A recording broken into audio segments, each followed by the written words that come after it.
मैं Tausif Hamdani wings TV से बराह रास्त इस वक्त 10 जनपद अकबर रोड से आपसे मुखातिब हूँ। इस वक्त मेरे साथ PR कौशिक साहब मेरे साथ हैं।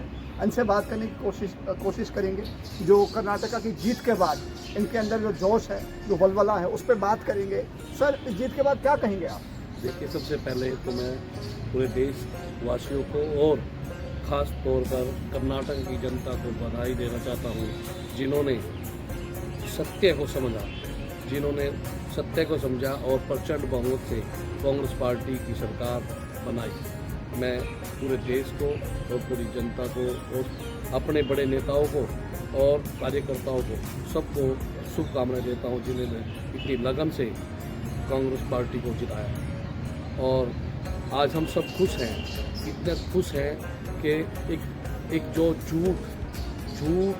बार बार झूठ पे झूठ बोल करके जिस प्रकार से देश की जनता को पलटलाया जा रहा था, लेकिन देश की जनता समझ चुकी है।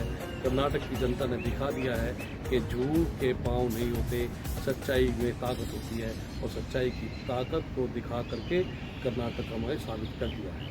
आने वाले कल में आप क्या देखते हो, कांग्रेस कहाँ पे खड़ी?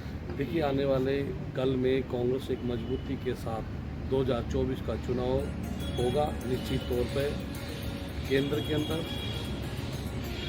कांग्रेस पार्टी की सरकार बनेगी, पूर्ण बहुमत से बनेगी, क्योंकि देश को चलाने के लिए, युवाओं को रोजगार के लिए, किसान मजदूर के लिए, व्यापार के लिए अगर कोई पार्टी है जो सोचती है, जिसके पास विजन है, वो केवल कांग्रेस पार्टी है। और कांग्रेस पार्टी के बिना देश का उद्धार नहीं हो सकता, क्योंकि ये लोग सच्चाई का साथ देते हैं, सत्य में समझते हैं, तो आम मजदूर, किसान, गरीब तक पहुंचते हैं। इसीलिए अगर देश का हित करती है तो केवल कांग्रेस पार्टी करती है। नमस्कार, आदाब। मैं तौसीफ हमदानी इस वक्त 10 जातिब हूँ आपसे विंग्स टीवी से। मेरे साथ इस वक्त कांग्रेस के एक नेता है जो एक बार यहाँ आ रहा हूँ इनसे मिलने के लिए। जो कर्नाटका की जीत है वो बहुत मायने रखती है कांग्रेस के लिए। इसी पे इनसे बात करेंगे। पहले आपको बहुत बहुत मुबारक सर, और हमें टाइम देने के लिए बहुत बहुत शुक्रिया आपका। सर, मेरा पहला सवाल है, क्या जो कांग्रेस ने भारत जोड़ो यात्रा की थी उसका क्या असर है? देखिए, भारत जोड़ो यात्रा का तो 100% असर है। कहना है कि लोगों ने देख लिया कि राहुल गांधी जी जनता के बीच में गए और समझ गए हैं कि जनता से क्योंकि परेशान जनता है। पिछले 9 साल में किसी भी धर्म का आदमी है वो दुखी था, पर जैसे मीडिया वाले लोग दिखाते थे सब अच्छा हो रहा है, मैं समझता हूँ कहीं कुछ अच्छा नहीं हो रहा है। मोदी जी की बेटियाँ इन्होंने जब गोल्ड मेडल ले गए, जंतर मंतर पर बैठी थी, ये भी एक सबसे बड़ा कारण था। जो मोदी जी जनता के बीच में जाके इतनी लंबी लिस्ट लेके गए हैं कि गालियाँ दी, और प्रियंका गांधी जी ने उनकी पोल खोली। भाई, जनता के बीच में आया, प्रधानमंत्री है, जनता की बात नहीं करेगा, गालियों का चिट्ठा लेकर आया। अच्छा होता कि जनता के दुख और दर्द की बात करता। तो बहुत कारण है इस तरह से राहुल गांधी जी जो बार बार जिस तरह से यात्रा कर रहे हैं, सच्चाई की लड़ाई लड़ रहे हैं, अडानी पर सवाल कर रहे हैं, पुलवामा की बात कर रहे हैं, महंगाई की बात कर रहे हैं, किसानों की बात कर रहे हैं, मजदूरों की बात कर रहे हैं, तो सब चीज़ का फर्क था। और सबसे बड़ा श्रेय कांग्रेस को जीतने का मैं मोदी जी को देता हूँ। अगर वो जनता के साथ अत्याचार ना करते तो शायद ऐसे परिणाम ना आते, अपने वादों पर बात करते तो ऐसे परिणाम ना आते।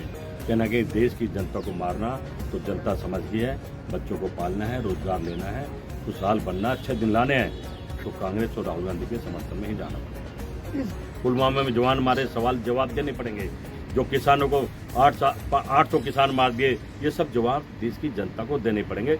और मैं समझता हूँ 2024 में जब राहुल गांधी देश के प्रधानमंत्री बन जाएंगे तो उनको एक एक बात का हिसाब देना। आपने बहुत बड़ी बात कर दी, राहुल गांधी प्रधानमंत्री बनने वाले। राहुल गांधी हमारे नेता हैं, उनके नेतृत्व में जीत रहे हैं, उनके परिश्रम से जीत रहे हैं, उनकी भारत जोड़ो से जीत रहे हैं, उनकी बहन के आशीर्वाद से जीत रहे हैं। तो कहीं ना कहीं मैं समझता हूँ ये राहुल गांधी देश के प्रधानमंत्री होंगे तो देश का अच्छा समाज जाएगा। राहुल गांधी बहुत ईमानदार और अच्छे नेता हैं। अगर गलत हैं तो ये लोग हैं, गुमराह करते हैं कि ईमानदार आदमी को झूठा बना दिया। रॉबर्ट साहब के ऊपर इन्होंने झूठे आरोप लगाए, हाई कोर्ट ने, पंजाब ने, हरियाणा ने बरी कर दिया। उनको शर्म आनी चाहिए कि सत्ता के लिए कितना गिर जाएंगे